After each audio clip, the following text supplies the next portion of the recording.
This is the story of Ada, who was only 19 years old, yet her face bore the exhaustion of many years. She was scrubbing the floor of a house that was not her own.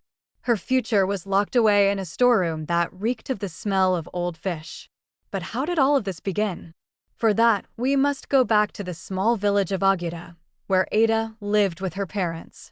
When Ada's uncle, Boniface, arrived in the village, his stature was imposing. He arrived in a gleaming car, wearing an expensive senator's suit, and his way of speaking was such that even his lies sounded like grand plans. He promised Ada's parents, "I will take Ada to Lagos. I will enroll her in the best school in the city. She will have everything that she cannot get here." Ada's parents were simple people. Their only dream was for their daughter to become educated and bring honor to their name. They placed their trust in Boniface. For Ada, this was a new turning point. She had been at the top of her class since childhood. Her primary school teacher had written on her report card in red ink that this child's education must not stop under any circumstances. Ada packed her belongings into a small bag and set off with her uncle, carrying a dream in her eyes that was far larger than her luggage. However, as soon as the car left the village soil and reached the city roads, Boniface's intentions began to change. In the Surulere area of Lagos, there was a large house with a massive lock on the gate. Ada thought this was the beginning of her new life, but she did not know that it was destined to become a cage for her. On the very first night, she was given an old mat in the storeroom. There were no books there, no school bag, only a broom and a mop were waiting for her. Ada's mornings no longer began with the light of the sun, but with the 4:30 a.m. alarm set by her aunt, Ngozi. Ngozi was a woman whose face held only two expressions, either anger or disappointment. During the first week, Ada waited for someone to mention the name of a school. She did all the work happily to show how hardworking she was. She thought that perhaps her uncle was preparing for her admission. But on the 8th day, when the household's old maid left, Ngozi showed Ada where the cleaning supplies were kept and explained the entire schedule. "From now on, you will handle all the work here," Ngozi said bluntly. Ada gathered her courage and asked, "Auntie, when will my school start?" Ngozi looked at her as if Ada had said something incredibly foolish. "Have patience, everything has its time," she replied. Ada remained patient. She had been taught that the fruit of patience is sweet, but she did not know that patience shown in the wrong place only leads toward ruin. Every morning, Ada would stand at the gate and watch her uncle's 3 children, dressed in clean uniforms, getting onto the private school bus. She would keep watching them leave until the bus disappeared around the corner of the street.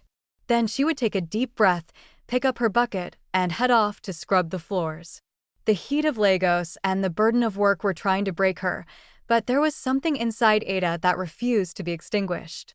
She decided that if no one would give her an education, she would create her own education.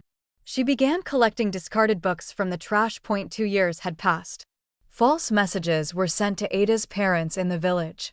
Boniface would write, "Ada is studying very well. She is becoming a capable girl."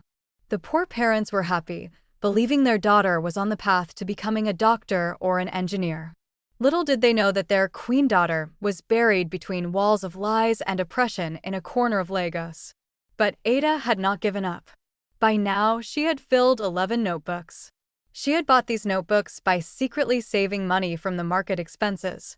At night, when the entire house was asleep, she would solve math problems in the storeroom by the light of a flashlight.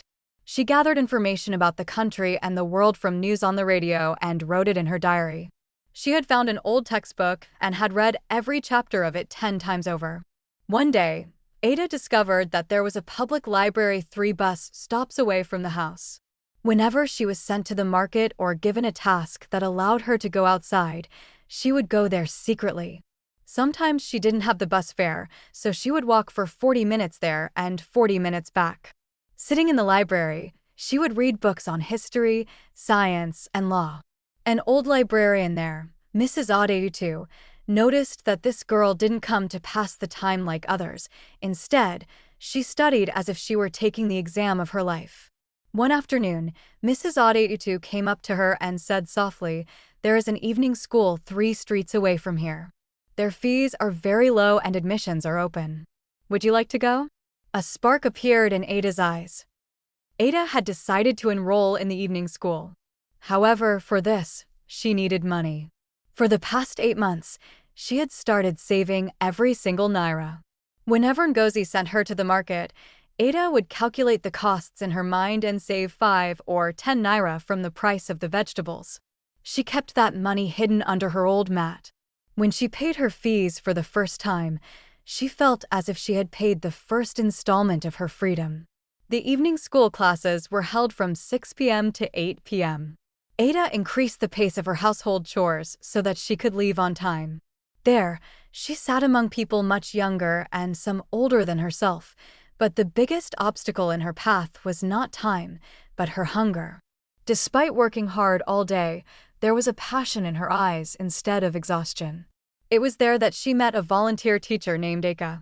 Eka was an ordinary civil servant who took time out to come and teach math to poor children. He noticed that Ada was different from everyone else. When he wrote a question on the board, Ada would solve it before he even finished. One day, Eka asked her, "Where did you learn all of this?"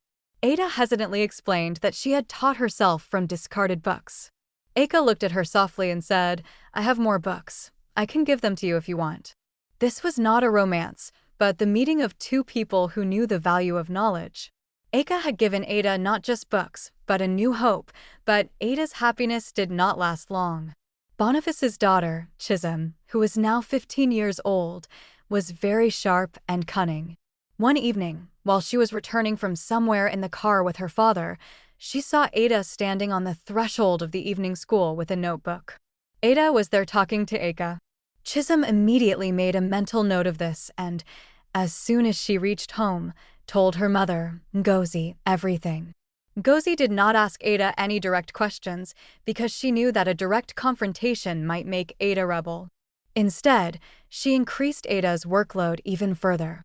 From the very next day, Ada's morning began at 4 a.m. instead of 4:30 a.m. Every Tuesday and Thursday, the days Ada had her classes, Ngozi started coming up with new and difficult tasks that would finish exactly at 6 p.m. One day, when Ada gathered great courage to ask if she could go to her class, Ngozi looked at her as if she were not a human being but a machine. Without saying a word, she turned her face away and walked off. Ada understood that this silence was a warning. Sitting in her storeroom, she took out her 12th notebook and wrote a single sentence on the first page, "I am leaving this place." She had realized that as long as Boniface and Ngozi were around, she would never be able to become who she wanted to be. Ada met Eka at the library. She told him everything truthfully. She hadn't come to Eka to ask for help, but simply wanted someone to be a witness that her real name was Ada and not the maidservant that people called her. Eka listened to her and said, "I know a landlady in Acacia who rents rooms to working women. I can talk to her." He told Ada that the exam registration deadline was 3 weeks away and that he would pay her fees. Ada promised that she would return every single naira with interest. And then, on a Thursday morning, Ada picked up the same old bag she had brought from the village. She finished all the household chores as usual, prepared breakfast, got the children ready, and while everyone was busy with their own tasks, she walked out through the gate without making any noise. She didn't run, but walked at a steady pace. When Boniface and Ngozi found out, they tried to look for her, but there was no sign of Ada. They sent word to the village that Ada has gone astray and run away, so that they could degrade her in the eyes of her parents. But Ada was now in a small room in Acacia. Her landlady, Mrs. Taiwo, had taken her in on only one condition: pay the rent on time and don't cause any trouble in the house. Ada took a data entry job at a logistics company and immersed herself in preparing for her exams day and night. That small room in Acacia was no less than a palace for Ada, because there was no one there to guard or suppress her hard work. She would work during the day and study late into the night. Every week, Eka would provide her with new study materials and clear her doubts. The bond between them began to deepen. It was a relationship built on trust and respect. For months later, when the WAC exam results were released, there were tears in Ada's eyes. She had achieved distinctions in 6 out of 8 subjects. Holding that results sheet, she remembered those days in the storeroom when she used to write in the dark. The first thing she did was call her mother. Both of them cried for 2 hours. Her father took the phone and said only this: "You're your grandfather's child. He never gave up either." For Ada, this was a reward greater than any medal. She returned every single naira to Eka, just as she had promised. However, Eka refused to take the money and said, "Use this money to start your further studies." Ada realized that while there are people like Boniface in the world, angels like Eka exist as well. She had now decided that she would not study just for herself, but would create a path for all those who are imprisoned in a storeroom. 3 years passed. Ada completed her graduation and established an organization (NGO) aimed at providing education to girls and domestic workers who were living in servitude in the cities. Her program, Evening School for Domestic Workers, began to become famous throughout Lagos. She provided those girls with books, fees, and most importantly, courage. One evening, Boniface was sitting in that same old house of his, watching the news. On the TV screen, an interview was playing with a beautiful, confident girl. The name displayed on the screen was Ada, Founder, Community Education Initiative. The cup of tea in Boniface's hand froze. This was the same girl he used to call a maid, whom he had kept in a storeroom and forced to scrub floors. Ngozi also arrived there and stood stunned looking at the screen. Ada was saying there with pride, "Education is not anyone's favor, it is every human being's right."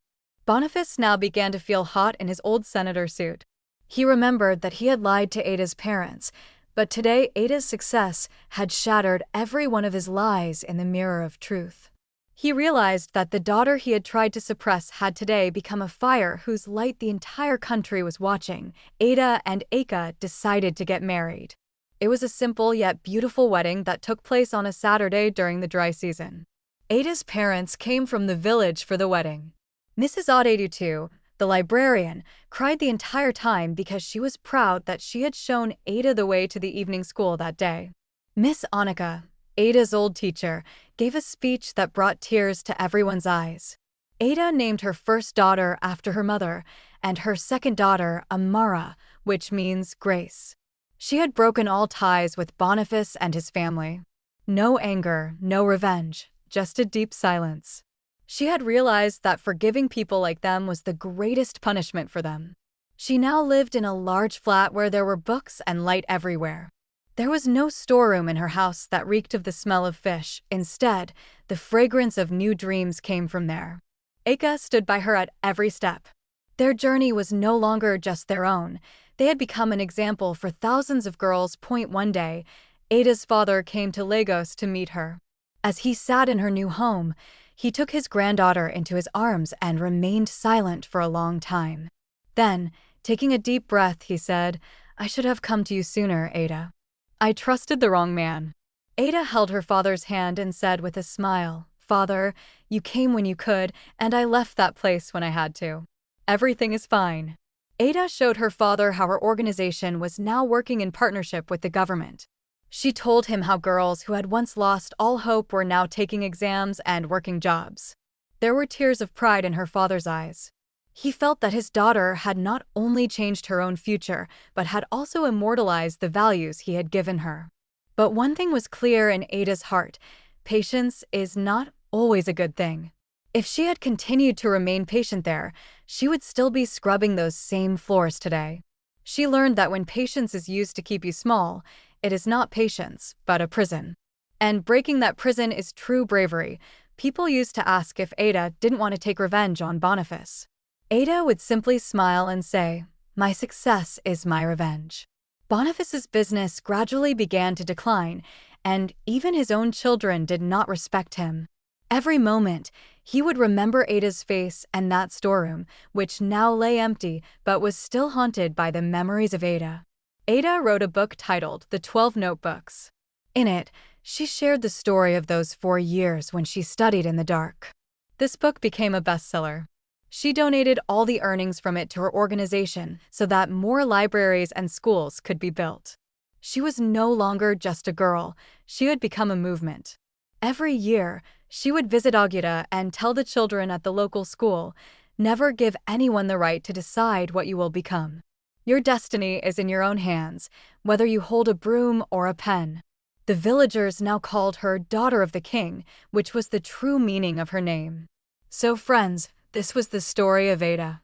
Ada taught us that sometimes the bravest thing to do is not to fight, but to quietly walk out of the gate and never look back. She recognized her own value when the world considered her worthless.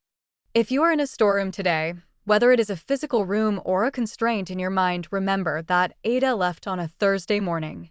You can leave too. Your hard work, your books, and your belief in yourself are your true companions. I hope this story touched your heart. Do let me know in the comments which moment of Ada's life you liked the most. Was it her studying by the flashlight or her quietly walking out of the gate? On Baoba Secrets, we continue to bring such true and powerful stories. If you are new, then subscribe and press the bell icon. Until the next story, recognize your value and remember, your future is in your own hands. Good night.